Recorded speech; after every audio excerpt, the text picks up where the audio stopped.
Gênesis capítulo de número 1. Eu vou perguntar se alguém tem algum testemunho, alguma coisa para compartilhar, porque a gente levou uns 45 minutos aqui só de conversa, né? E esses 45 minutos de conversa não está gravando, né? Não vai para o YouTube, fica tranquilo. Gênesis capítulo 1, versículo 26.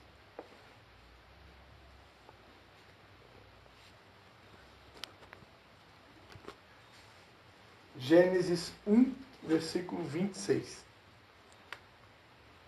Todo mundo achou aí? Muita gente sabe de cor esse versículo aqui. Diz assim, ó. Então disse Deus, façamos o homem à nossa imagem, conforme a nossa semelhança. Domine ele sobre os peixes do mar, sobre as aves dos céus, sobre os animais domésticos, sobre toda a terra e sobre todos os répteis que se arrastam sobre a terra. Amém? Assim Deus criou o homem à sua imagem, a imagem de Deus os criou, macho e fêmea os criou. Deus os abençoou e lhes disse, frutificai, multiplicai-vos e enchei a terra, e sujeitai-a, dominai sobre os peixes do mar, sobre todas as aves dos céus e sobre todos os animais que se arrastam sobre a terra. Amém? Pai, em nome de Jesus, Senhor, quero te dar graças, Pai, pela tua palavra. Mais uma vez eu quero te pedir que teu Espírito Santo possa nos conduzir, compartilhar o que o Senhor deseja comunicar conosco na noite de hoje. Em nome de Jesus. Amém. Sempre que Deus coloca no nosso coração qualquer mensagem bíblica relacionada a Gênesis, né? É bom lembrar que o livro de Gênesis significa o livro da origem, o livro do princípio, né?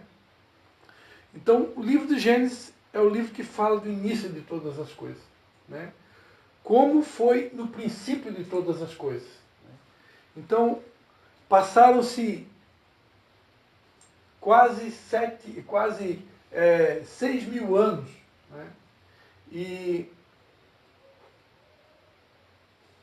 muita coisa aconteceu, né? Na verdade, aqui a escrita do livro de Gênesis, né, eu tenho escrito aqui que foi aproximadamente 1491 anos antes de Cristo, né? A escrita foi 1491 anos antes de Cristo, né? Mas por cálculos, o primeiro livro da Bíblia não foi Gênesis. O primeiro livro da Bíblia é Jó, né? Muita gente não sabe disso, né? É porque a Bíblia que nós temos aqui, ela não está numa ordem cronológica, né? Se ela tivesse em ordem cronológica, o primeiro livro seria o livro de Jó, né? Mas, por que foi colocado, né? As pessoas, quando pegaram esses 66 livros que a gente tem aqui e resolveram fazer dele um único livro, né? No passado não era assim. Só quando chegou o tempo da imprensa, então, que resolveram então pegar a Bíblia Católica, ela tem livros a mais. A Bíblia Católica tem aproximadamente 5 ou 6 livros a mais, né, que os evangélicos chamam de apócrifos, né, não são reconhecidos como cânon sagrado. No entanto, os evangélicos utilizam uma Bíblia com 66 livros. Na verdade, aqui são 66 livros num livro só, mas são 66. E decidiram colocar o livro de Gênesis sendo o primeiro. Cronologicamente... Oi? O Pentateuco, né? Que foram os primeiros 5 livros recebidos por Moisés. Mas, cronologicamente, o primeiro livro foi o livro de Jó, né? Então, quem estudou teologia aprende isso, né? Agora, por que o livro de Gênesis foi colocado aqui no começo da Bíblia? Porque é um livro que fala da origem. É um livro que fala do princípio de todas as coisas. Então, quando a gente lê o livro de Gênesis, nós vamos ver muitos princípios e valores que Deus deixou lá no início, né? E esses princípios estabelecidos por Deus, princípios são imutáveis. Princípios nunca mudam. Né? Regras podem ser quebradas. Né? Existem regras. Deus não é um Deus de regras, de regulamentos. O ser humano adora criar regras e regulamentos. Né? Eu aprendi um tempo atrás que onde tem muita regra, falta relacionamento. Quando tem muita regra, falta comunhão, falta relacionamento. Né? Então Deus não é um Deus de regras, Deus é um Deus de princípio. Né? Regra pode ser quebrada, princípio jamais. Né? Tem alguma regra que Deus criou? Tem. Né? O próprio Deus, ele declarou na sua palavra, né, que o salário do pecado é a morte. Né? Mas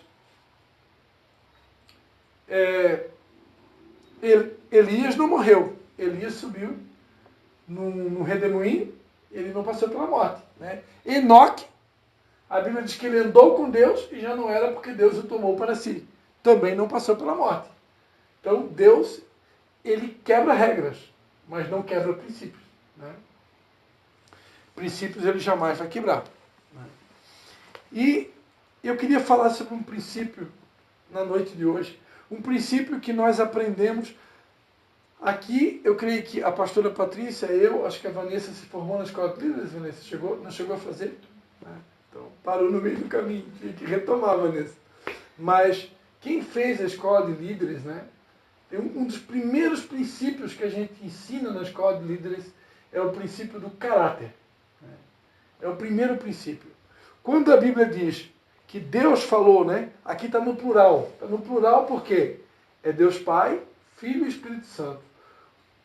Eles já estavam no princípio com Deus. O Filho já existia desde a origem, desde o princípio, antes da formação do mundo, o Filho já estava com o Pai. E aqui na criação do planeta Terra, a Bíblia diz que o Espírito de Deus pairava sobre a face das águas. Então aqui a gente já vê o Pai, o Filho e o Espírito Santo já unidos desde o início. Né? Por isso que está no plural. Façamos o homem a nossa imagem, conforme a nossa semelhança. Não está no singular, está no plural. Por que plural? Porque é Deus Pai, Filho, Espírito Santo. Eles são um, eles não se desligam, eles estão sempre juntos. Né? Deus é um Deus que trabalha em unidade. Deus não se separa, o Pai não se separa do Filho e o Filho não se separa do Espírito Santo para fazer algo. Os três trabalham em unidade, eles trabalham em concordância. Né? Eles não se desligam entre eles. Por isso está no plural. Façamos o homem a nossa imagem, conforme a nossa semelhança. Quando a Bíblia vai dizer, quando Deus disse, né, façamos o homem a nossa imagem, conforme a nossa semelhança, Deus estava dizendo, façamos o homem com o nosso caráter. O homem vai ser feito parecido com a gente, com o DNA de Deus, ou seja, com as características de Deus. Lá na escola de líderes, a primeira coisa que a gente ensina quando a gente está ensinando sobre o princípio do caráter é que na sociedade que a gente vive, é comum as pessoas dizerem, ó, lá vai um bom caráter, lá vai uma pessoa de bom caráter, lá vai uma pessoa de mau caráter. O meu pai, por exemplo, pastor Dalci, eu já cansei de ver pessoas dizerem, ó, um homem de bom caráter, lá vai um senhor de bom caráter. A minha mãe, né, a pastora Mena, ó, lá vai uma senhora com bom caráter. Né? Por quê? Normalmente se fala isso de alguém que dá um bom testemunho, de alguém que procura viver uma vida correta, procura ser honesto, procura ser um bom cidadão. Né? Então essa pessoa que procura ser um bom cidadão, procura ser uma pessoa íntegra, honesta, ela é chamada de bom caráter. Mas nós também ouvimos falar que ó, lá vai o Beltrano, o Ciclano, aquilo lá é um mau caráter, aquilo é um vagabundo, aquilo não vale nada, aquilo não se vergonha. Né? Pessoas de mau caráter. Pessoas que normalmente mentem, roubam. Né? Biblicamente, a Bíblia tem um texto em Gálatas, né? Eu vou pedir para vocês abrir, quem está com Bíblia, se quiser abrir, em Gálatas, tem um texto que ele praticamente resume, né, de uma maneira muito clara o que nós podemos entender como um bom caráter e um mau caráter. Em Gálatas 5, né? Em Gálatas 5, a partir do versículo 16, Gálatas 5, a partir do versículo 16, a palavra de Deus vai dizer assim: digo, porém, andai no Espírito e não satisfareis a concupiscência da carne, porque a carne deseja o que é contrário ao Espírito, e o Espírito o que é contrário à carne. Estes opõem-se um ao outro, para que não façais o que quereis. Mas se sois guiados pelo Espírito, não estáis debaixo da lei. Aí ele vai dizer, as obras da carne, em outras palavras, as obras do mau caráter, né? Que as obras da carne são as obras de uma pessoa mau caráter, uma pessoa que se deixa dominar pela carne, que ela não é guiada pelo Espírito. Ela se deixa levar pela carne, ela se deixa governar pela carne, os impulsos da carne, que essa carne aqui, ó, ela tem impulsos, e não são nada bons, né? E olha só o que são os impulsos da carne, chamado de obras da carne. São conhecidas, as quais são prostituição, impureza, lascívia, que é a sensualidade, né? Muitas mulheres, eu conversava com uma pessoa essa semana que comentava, né, que muitas mulheres, até mesmo dentro da igreja, às vezes não se cuida. Tem pessoas que não nasceram de novo e ela vai ter a capacidade de ir para um culto com uma roupa lá, a mulher com os seios de fora, ou uma roupa transparente, né, ou com uma mini saia. É ambiente para isso? Não é, né? Isso é lascívia. E nos dias de hoje, as igrejas do tudo pode, né? Está liberado geral, né? Mas é uma obra da carne. Claro, né, que se vai um visitante, o visitante é visitante, né? O visitante vai com a roupa que ele quer, né? Agora, para um cristão que já está servindo a Deus, que está na casa de Deus, não combina, né? Então, olha só, lascívia, idolatria, ídolos, né? Feitiçarias, inimizades. Né? Ai, fulano de tal é meu inimigo. Eu não me dou com aquela pessoa, é meu inimigo. Isso é obra da carne. Porfias. Porfia é teimosia. Né? Ciúmes, iras, pelejas, guerra, dissensões, facções, né, que são partidarismos, né? Invejas, bebedices, orgias e coisas semelhantes a estas, acerca das quais vos declaro que os que já e antes já vos preveniram que os que cometem tais coisas não herdarão o reino de Deus. Então aqui são as obras da carne. Aqui são obras atribuídas a uma pessoa mau caráter. Né? Agora, como é que é o bom caráter? O caráter de Deus, né? Que nós deveríamos ter. E que com a queda de Adão lá no Jardim do Éden, o homem, né? Aí quando falo homem, digo homem e mulher, perdeu esse caráter, né? Mas o fruto do Espírito é amor, gozo, alegria, né? Paz, longanimidade, benignidade, bondade, fidelidade, mansidão, domínio próprio. Contra essas coisas não há lei. E os que são de Cristo Jesus crucificaram a carne com as suas paixões e concupiscências. Se vivemos no Espírito, andemos também no Espírito. Amém? Então, olha só como que é o caráter de Deus. Esse é o caráter. Quando Adão e Eva foram criados lá no início, eles foram criados com esse caráter. Mas isso foi perdido. O homem, quando ele tinha a imagem e a semelhança de Deus, ele era um homem, porque se ele foi criado com a imagem de Deus, ou seja, com o caráter de Deus, com o DNA de Deus, ele era parecido com Deus, não esteticamente falando, porque Deus é espírito, né? Então nós não somos parecidos com Deus esteticamente, porque Deus é espírito, Deus não tem um corpo como nós, mas a imagem ali, no original, representava o caráter de Deus, a doxa de Deus, a glória de Deus. Então o ser humano, ele tinha o mesmo DNA de Deus. Então ele tinha a essência de Deus. Deus, a Bíblia diz que Deus é amor, né? Deus, ele é longânimo, ele é paciente, ele é fiel. Deus, ele é manso. Ele é cheio de paz. Ele é cheio de alegria, cheio de bondade, né? Então o ser humano, quando foi criado, ele era assim. Ele tinha tudo isso. Ele era cheio de amor. Ele era cheio de alegria. Com certeza Adão e Eva, Adão não era triste. Com certeza ele era muito alegre, muito feliz, né? Ele era cheio de paz, ele não era uma pessoa ansiosa, não era uma pessoa preocupada, estressada, nervosa, não era, né? Ele era, com certeza, ele era longânimo, né? Com uma longa paciência. O longânimo é aquele que tem um longo ânimo, né? Paciência para dar e para vender, para distribuir, né? Ele era longânimo, ele era benigno, ele era bondoso, cheio de bondade, ele era fiel, né? Adão, com certeza, só tinha olhos para Eva quando Eva foi feita, né? No início, até Eva pecar, né? Mas enquanto não tinha pecado, com certeza os olhos dele só tinha que... Meu Deus, imagina, a única mulher que tinha, né? Não tinha outra, não tinha...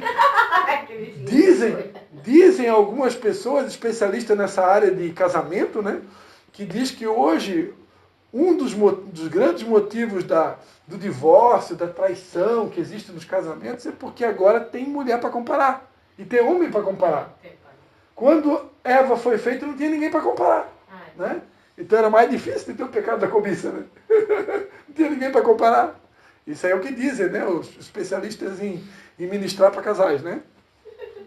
Mas, enfim, Adão não tinha olhos para outra mulher. Né? E com certeza Eva, quando conheceu seu marido, também não tinha olhos para... Chegou a escolher, né? Já foi escolhido por Deus. Só tinha, né?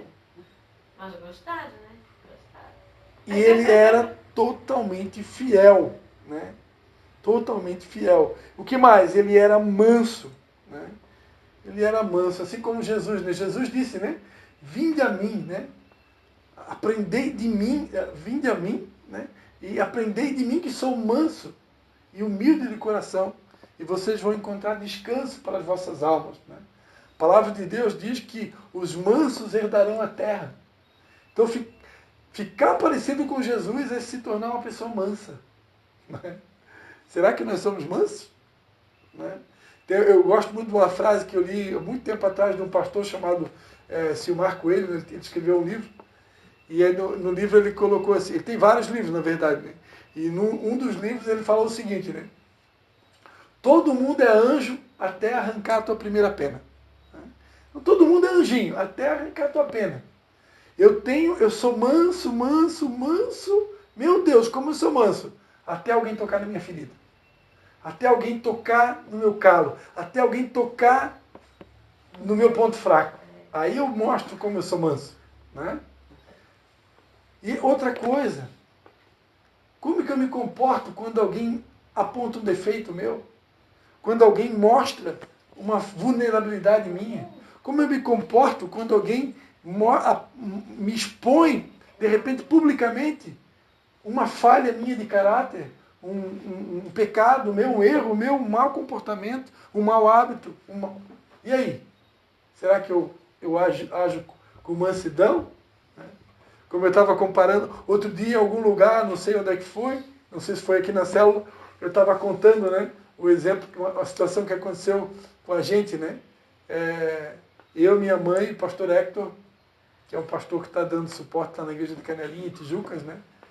Eu quero trazê-lo um dia aqui, se Deus permitir, quero trazê-lo aqui. Paramos no restaurante para almoçar e a minha mãe lá detectou, né, um baita de um fio de cabelo na salada.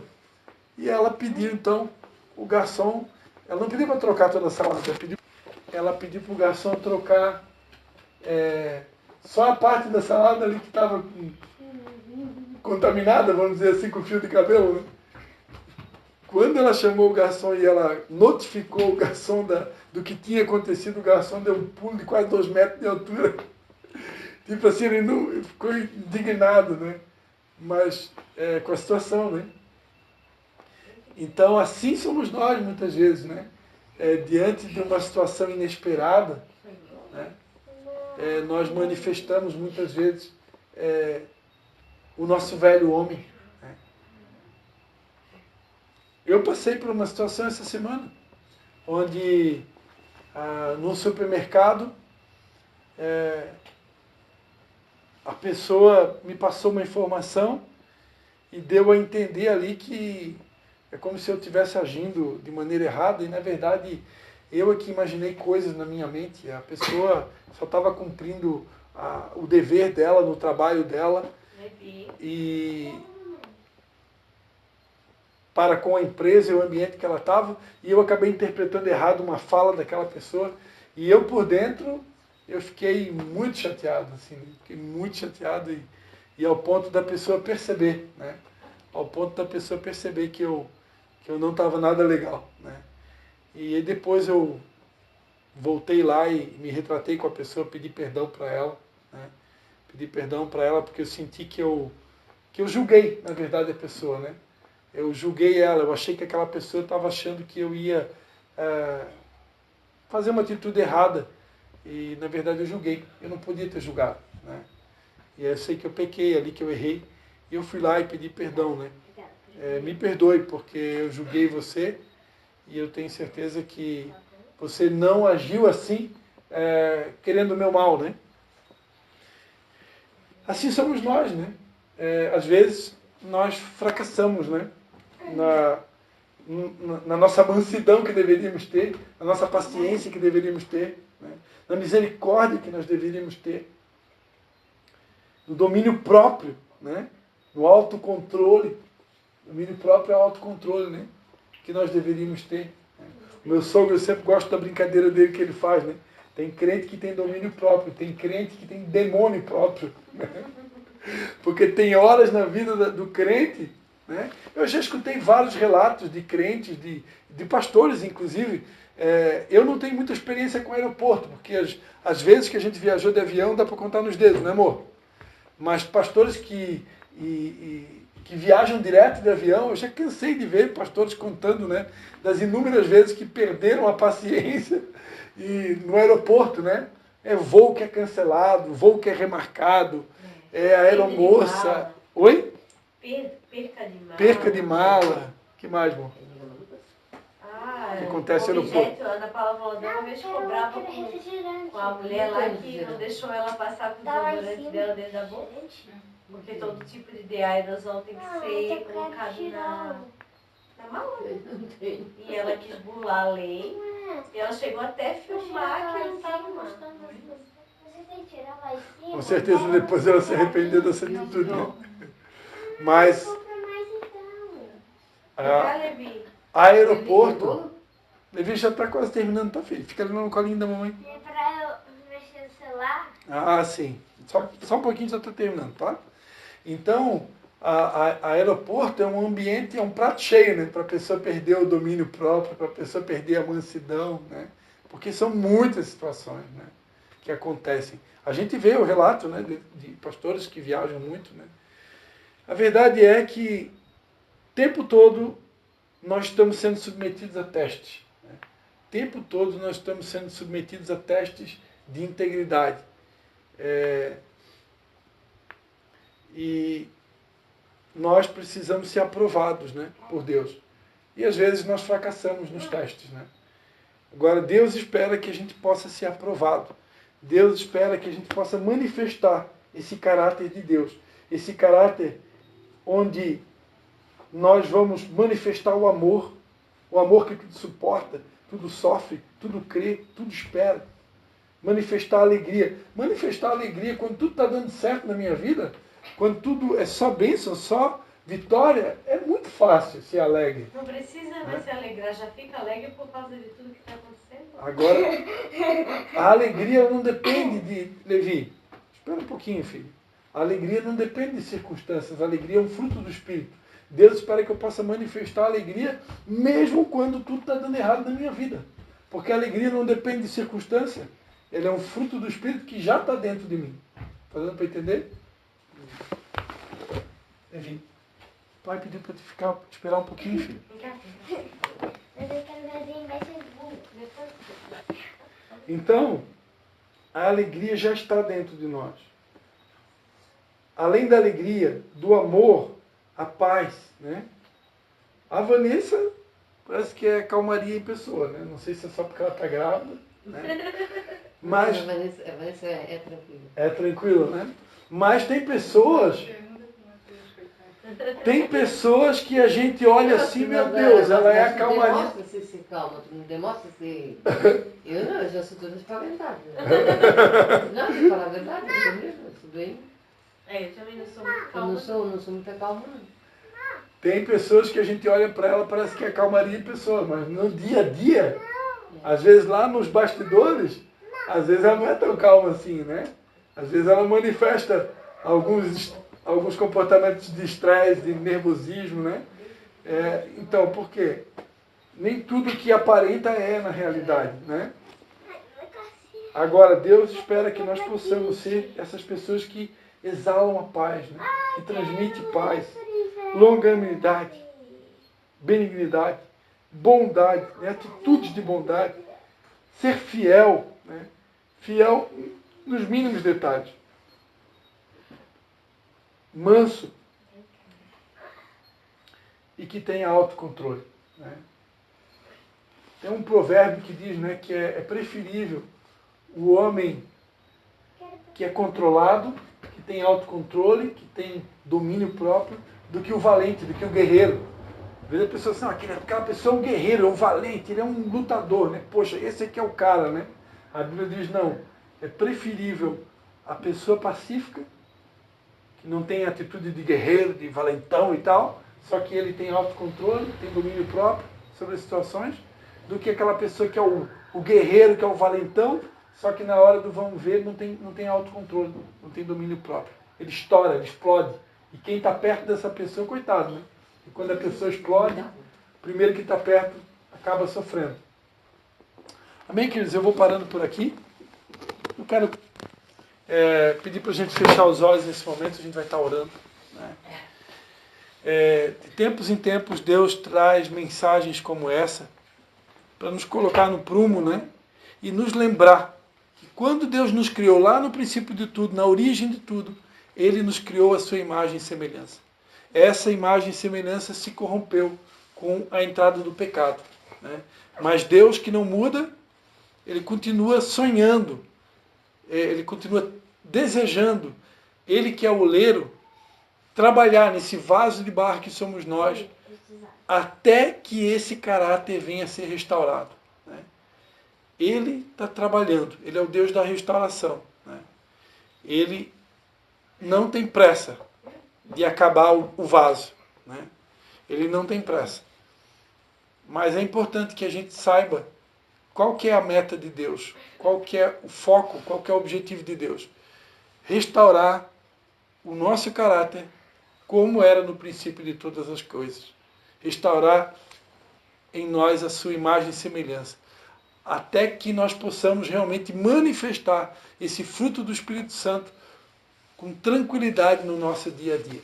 E as pessoas possam ver isso em nós, e esse fruto do Espírito Santo possa glorificar a Deus e, consequentemente, atrair as almas, né? Que certamente serão atraídas pelo nosso bom comportamento, o nosso bom testemunho, o nosso bom caráter. Amém? Pai, em nome de Jesus, quero te dar graças, Pai, por essa mensagem que o Senhor colocou no meu coração na noite de hoje.